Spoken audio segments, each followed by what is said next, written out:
Chinese authorities are using cell phone data to track down protesters who demonstrated against the government's stringent COVID restrictions in Beijing, according to a recording of a phone call between a protester and police heard. Hundreds of demonstrators gathered along Beijing's Yangtze River on Sunday night, calling for an end to the incessant COVID tests and lockdowns. Some also decried censorship and called for greater political freedoms. The extraordinary show of dissent in the heart of the Chinese capital ended largely peacefully in the early hours of Monday. But some protesters have since received phone calls from the police inquiring about their participation. A protest they received a phone call Wednesday from a police officer, who revealed they were tracked because their cell phone signal was recorded in the vicinity of the protest site.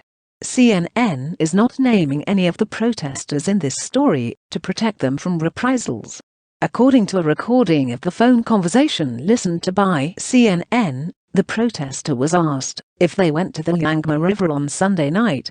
When they denied being there, the caller asked, "Then why did your cell phone number show up there?" In China, all mobile phone users are required by law to register their real name and national identification number with telecom providers. The protester was also told to report to a police station for questioning and to sign a written record.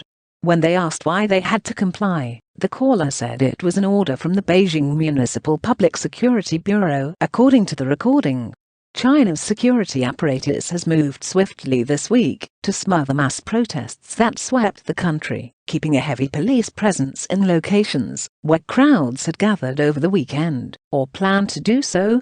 In Shanghai, where some of the boldest protests took place with crowds calling for Xi's removal on 2 consecutive nights, police searched residents' cell phones in the streets and in the subway for virtual private networks, VPNs, that can be used to circumvent China's internet firewall, or apps such as Twitter and Telegram, which, though banned in the country, have been used by protesters.